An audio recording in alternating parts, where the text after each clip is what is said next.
Constitution day के दिन इसको फॉर्मली लॉन्च किया जाए और खुशी हमें इस बात की है कि श्री अंसारी जी के हाथ से यह लॉन्च होगी। और दूसरा जो है कि पिछले 3 साल से जो महाराष्ट्र की जो गरीबी और समानता और भेदभाव इसके ऊपर काम कर रहे हैं। यहाँ एक हमारे साथी भी बैठे हैं डॉक्टर तागडे, वो बहुत पीछे से काम करते हैं लेकिन उनको क्रेडिट मिलता नहीं है उतना। ये 3 साल से हम ये कर रहे हैं।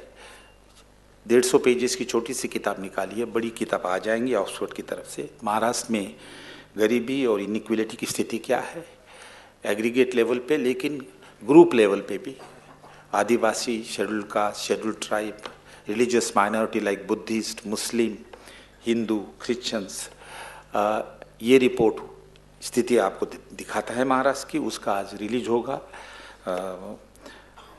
और उसके बाद उसके साथ साथ अलग से एक डॉक्यूमेंट है जिसमें पॉलिसी सजेशन दी हुई है महाराष्ट्र सरकार के लिए। उसके बाद दूसरा जो रिपोर्ट है वो अनटचेबिलिटी एंड एट्रोसिटी इन महाराष्ट्र। आपने देखा होगा कि पिछले कुछ दिनों से महाराष्ट्र में अनटचेबिलिटी के इशू को लेकर काफ़ी वाद विवाद हो रहा है, शक्ति प्रदर्शन भी हुआ है रास्ते पे। तो ये दो ड्यूअल पर्पज इसका है। ये दोनों रिपोर्ट हर एक पार्टिसिपेंट को दी जाएगी, इंग्लिश में भी है, मराठी में भी है, और आप उसको पढ़िए और समझिए, उससे आपका फ़ायदा होगा। मुझे मालूम है सब संगठन के लोग यहाँ आए हुए हैं, वो उनके लिए ये एक फ़ायदेमंद चीज़ होगी। मैं इतना ही कहूँगा, आफ्टरनून में इस पे डिस्कशन किया जाएगा। महामहिम श्री अंसारी जी भी अपने भाषण में इस बात का जिक्र करेंगे, इसलिए मैं महाराष्ट्र की समस्या के बारे में कुछ नहीं कहना चाहूँगा। इतना ही कहूँगा कि महाराष्ट्र की स्थिति विषमता के मामले में कुछ हद तक गंभीर है।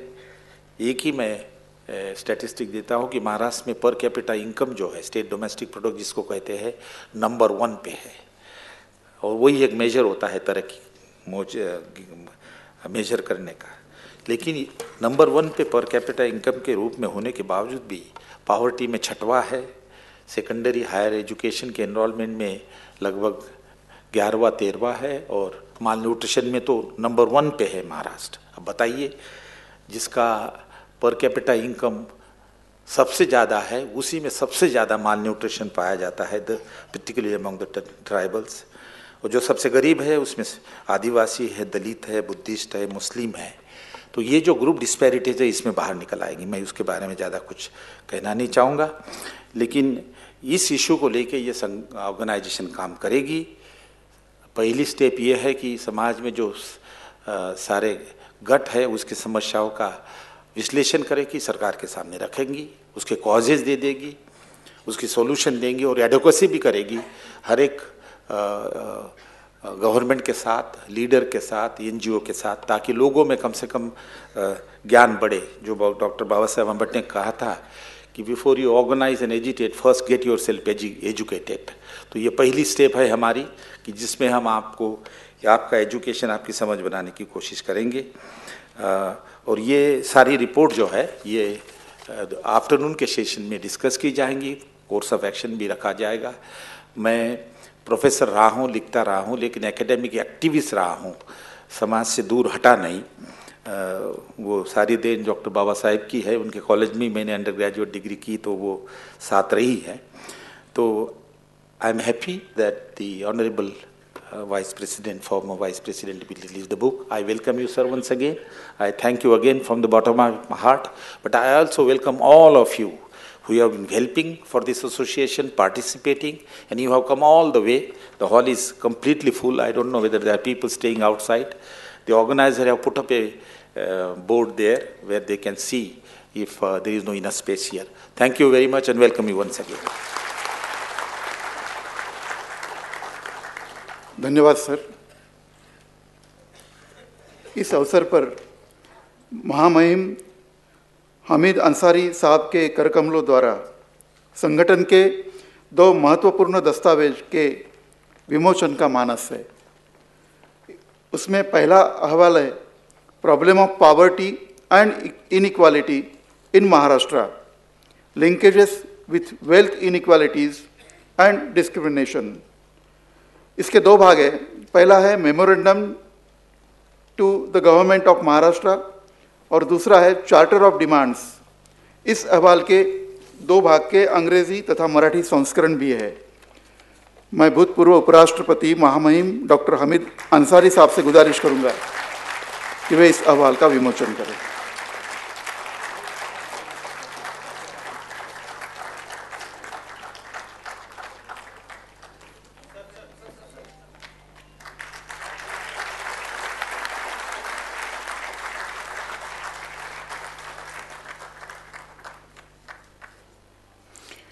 इसमें दूसरा अहवाल है untouchability, caste discrimination and atrocities in Maharashtra, magnitude, causes and solutions. यह अहवाल भी 2 भाग में, पहला भाग है मेमोरेंडम तथा दूसरा भाग है चार्टर ऑफ डिमांड्स। इस अहवाल के भी अंग्रेजी तथा मराठी संस्करण है। मैं महामहिम हामिद अंसारी साहब से गुजारिश करता हूं कि वे इस अहवाल का भी विमोचन करें।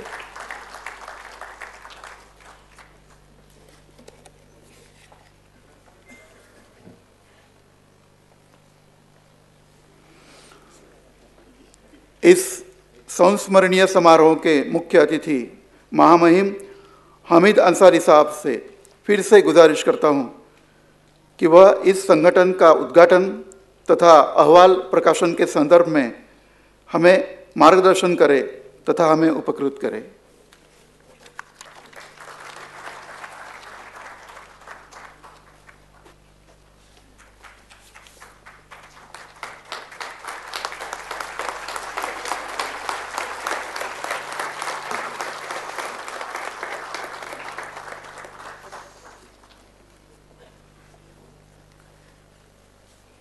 Professor Sukhdev Thorat,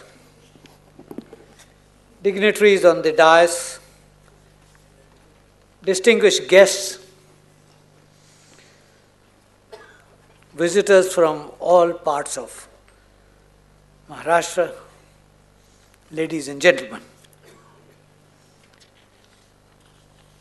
In a moment of weakness many months back, I succumbed to the request of my friend Professor Thorat to be here today to inaugurate the first conference of your association.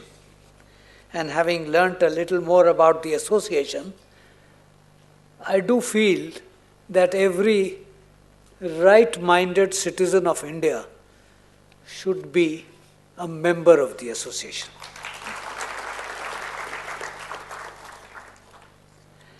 The occasion and the date is of relevance on many counts. We celebrate November 26 as the Constitution Day. It is also the anniversary of Dr. Bhimrao Ambedkar's return to India after studies abroad. And I do not have to tell this audience about the role he played in the awakening process associated with his name. To me personally, and I hope I am not alone in saying so, the date is important because it follows the day in 1949 when Bhimrao Ambedkar made his most important, his most succinct, his most relevant speech for India and Indians. In it, he summed up the constitution-making process and unambiguously spelt out the targets, the benefits and pitfalls for his audience in the Constituent Assembly and for future generations of citizens. Allow me to repeat the 3 things he said citizens must do to maintain democracy in form and in fact. 1.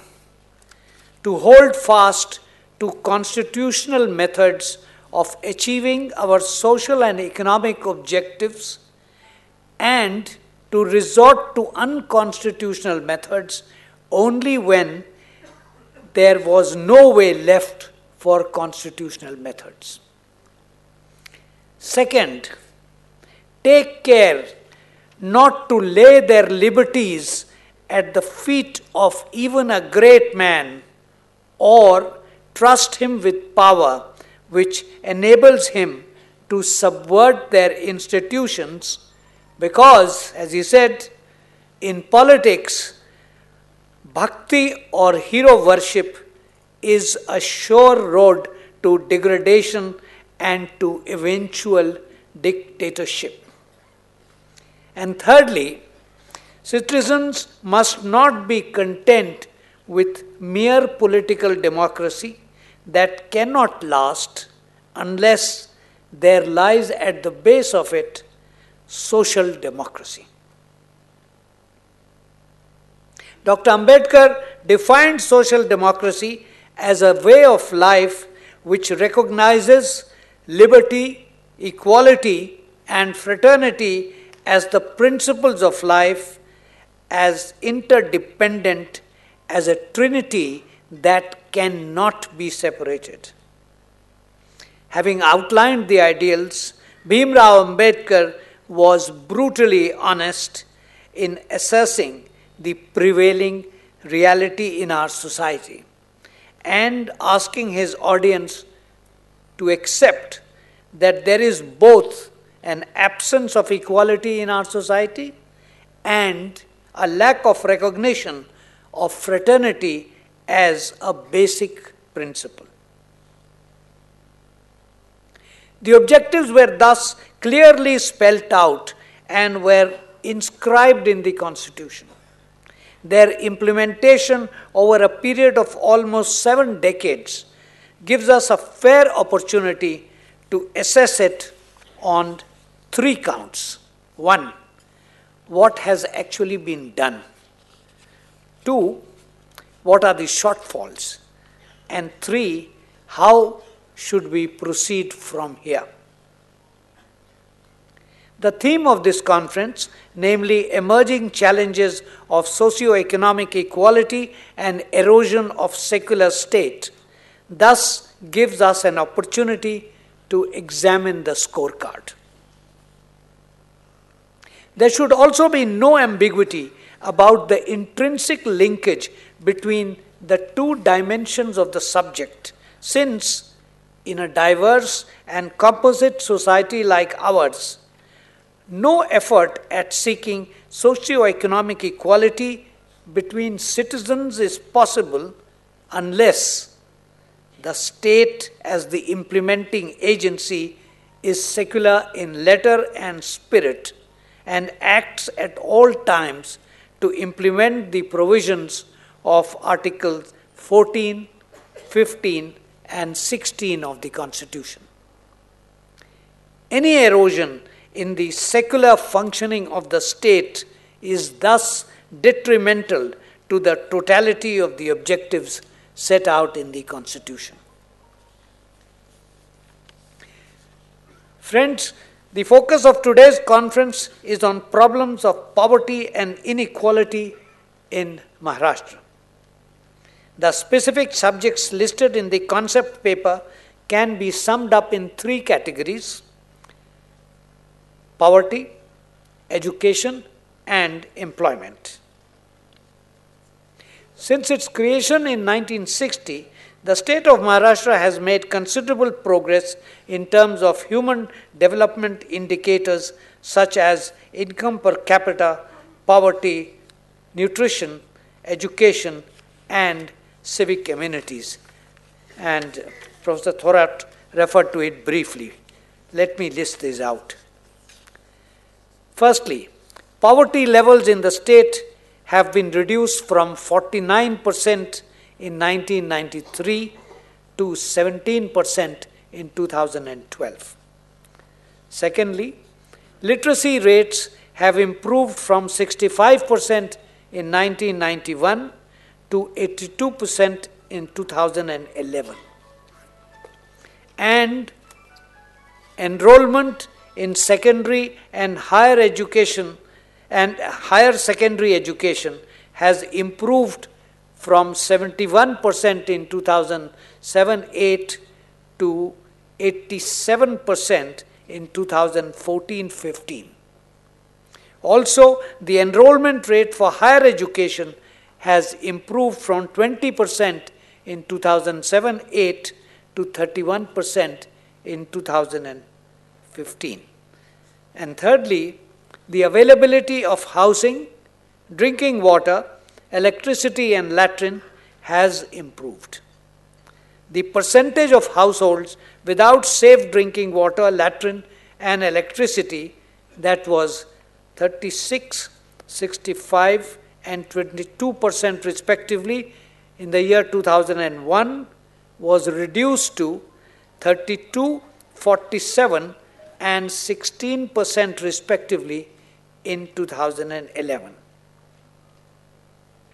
Similar improvements have occurred in income, poverty, education, civic amenities, and civil rights for the scheduled castes, OBCs, scheduled tribes, high caste denotified tribes, women and minorities, meaning Muslims and Buddhists.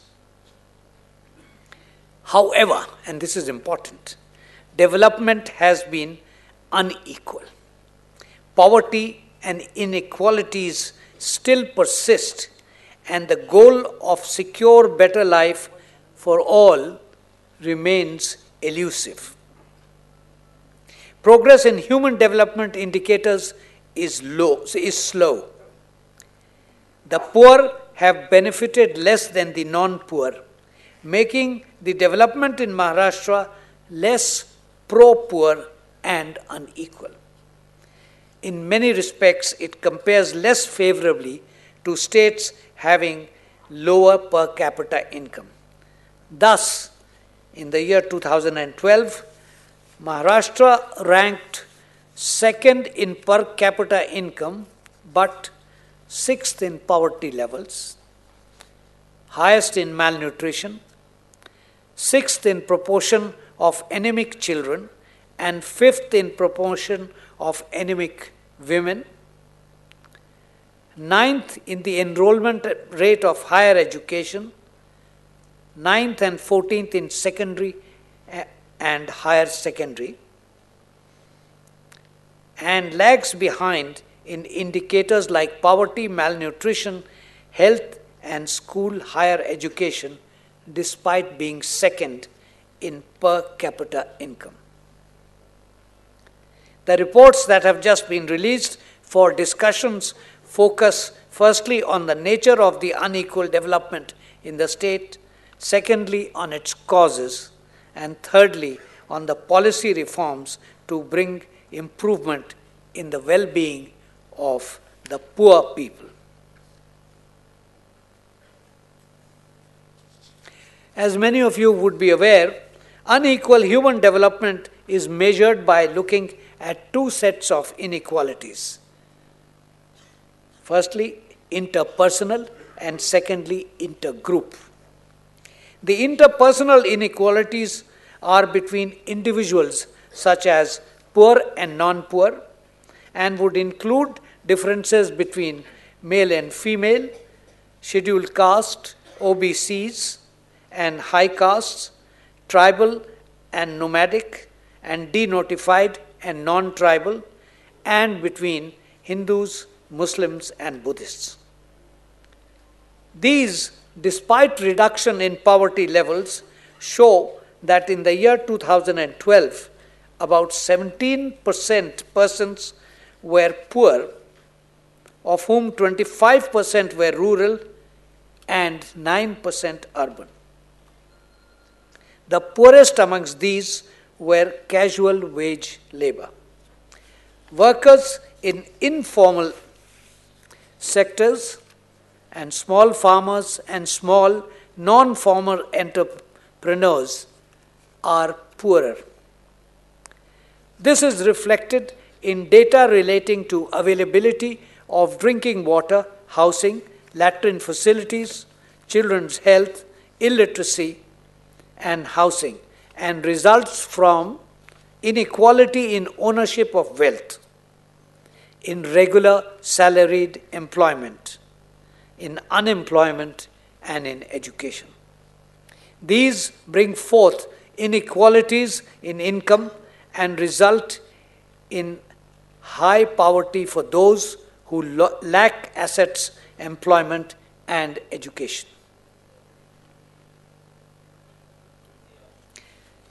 Wealth means land, building, farm and non-farm machinery, and share and deposits.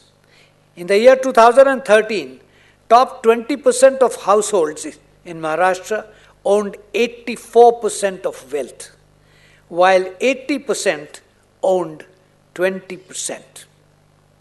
The top 20% households owned 72% of state land, 86% of buildings, 57 to 62% of shares and deposits and finance deposits, but the bottom 20% of the households owned only 0.4% of land, 0.2% of buildings, and 0.5% to 1% of shares and deposits or finance. Land assets are an important source of income in rural areas where half the population lives. In 2013, the top 10% owned almost 56% of agricultural land, as against only 0.1% by the bottom 10%. As a result, the proportion of small farms of less than 5 acres is almost 72%. The result is low income and poverty amongst them.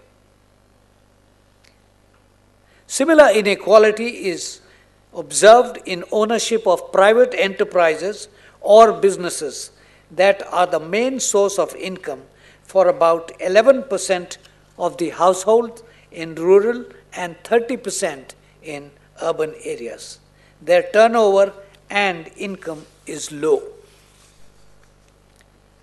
Persons who are without income earning assets depend on the wage labor. In 2012, wage workers were 53% of the total workers.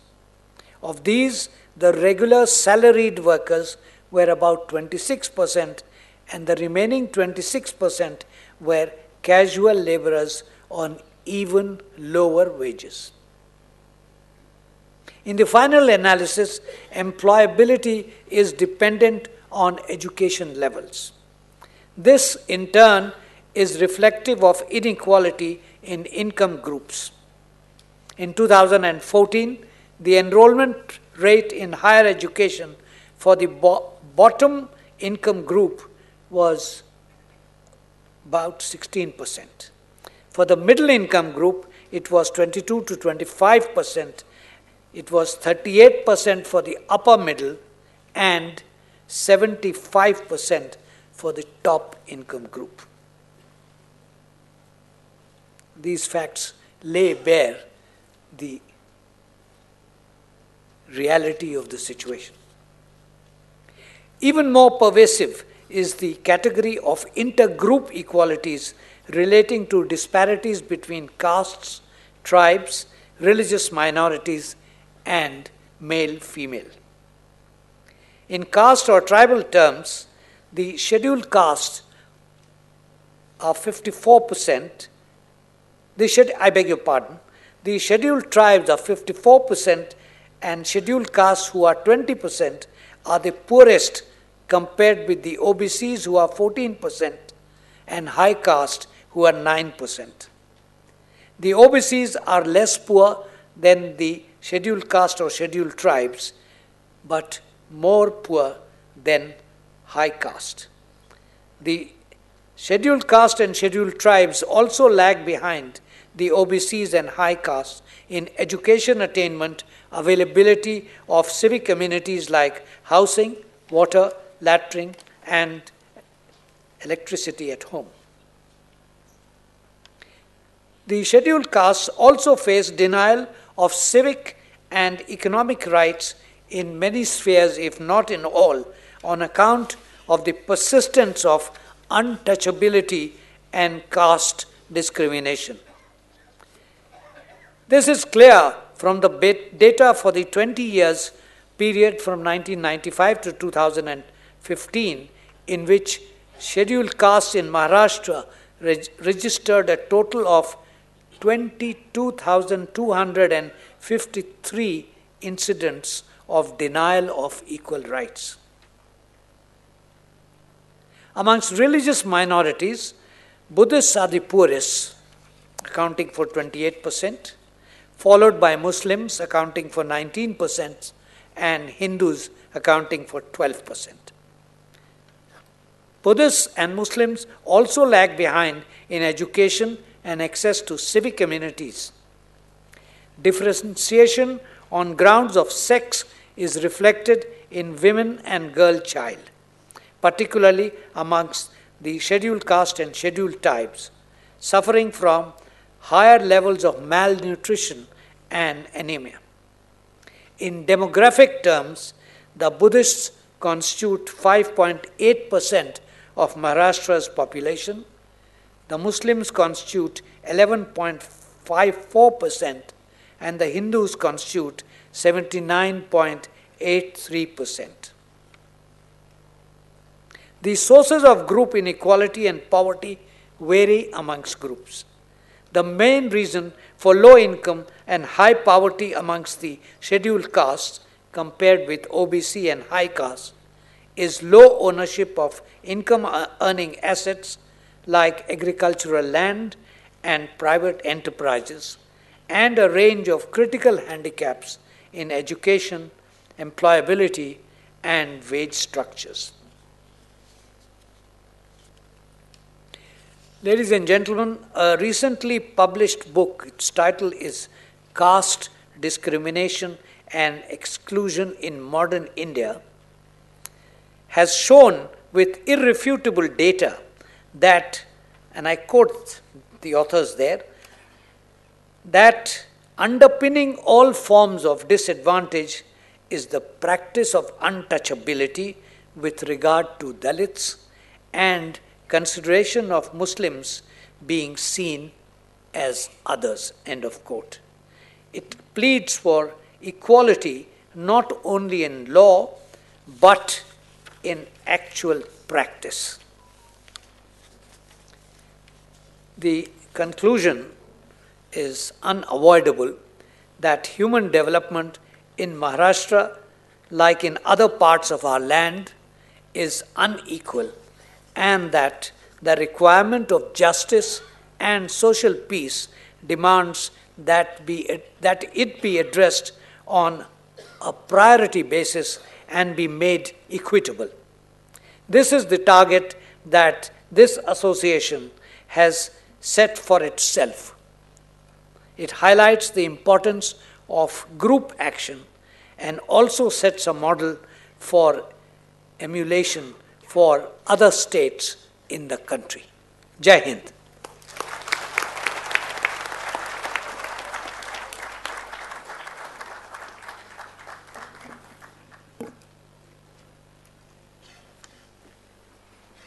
शुक्रिया साहब, हम आपके तहे दिल से शुक्रगुजार हैं। अंततः इस संगठन के सदस्य माननीय प्राध्यापक डॉक्टर गौतम गौड़ी साहब से मैं आभार व्यक्त करने के लिए आमंत्रित करूंगा।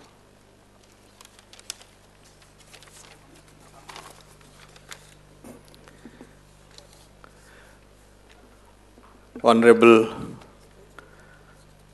Sri Hamid Ansari ji, Professor Sukhdev Thorat,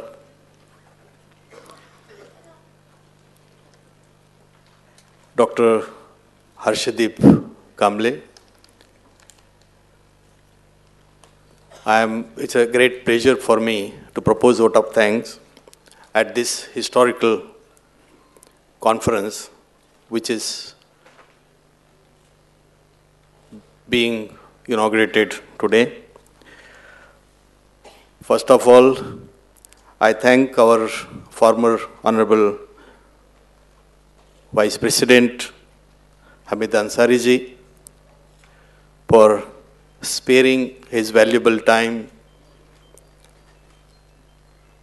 and guiding us at this occasion. I also take this opportunity to thank Dr. Harshdeep Kamble, an IAS officer, a Commissioner of Industries, Government of Maharashtra, for being present here for this very important conference. I also thank Mr. Fulzele ji for providing us this venue on this esteemed premises, Dikshabhoomi. I thank all of you for being present for this historical event. I also thank media, press for covering this conference. Thank you very much.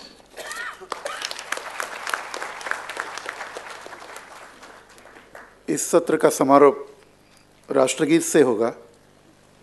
मैं संतागार में विराजमान सभी से अनुरोध करता हूं कि राष्ट्रगीत के लिए वो खड़े हो जाएं।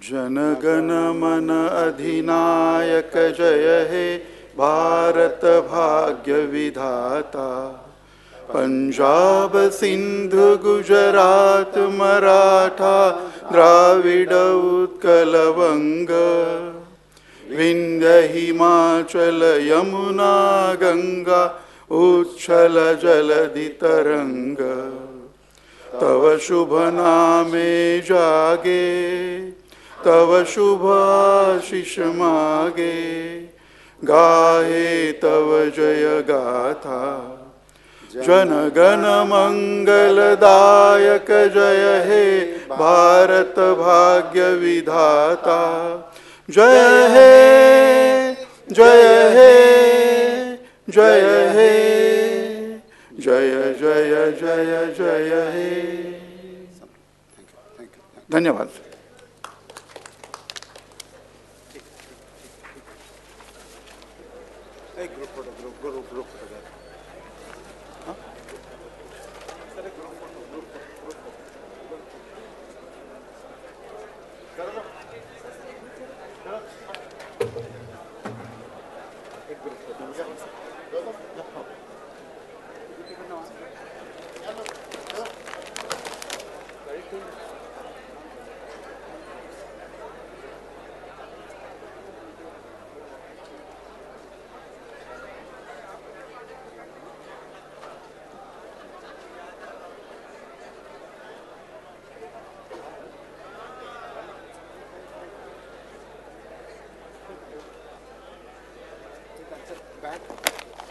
घेतले ना?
लगेच दुसरं सत्र सुरू होणार आहे, याची कृपया नोंद घ्यावी।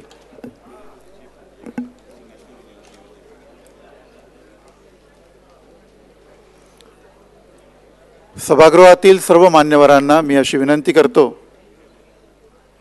की या परिषदेचं दुसरं सूत्र लगेच सुरू होत आहे, याची कृपया नोंद घ्यावी.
आता आपला मुख्य कार्यक्रम सुरू होणार आहे, तर त्यामुळे सभागृहाच्या बाहेर जेवढे मान्यवर आहेत त्या सगळ्या मान्यवरांना मी अशी विनंती करतो की त्यांनी सभागृहात यावे.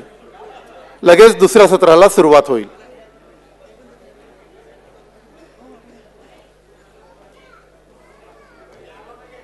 सरांना विनंती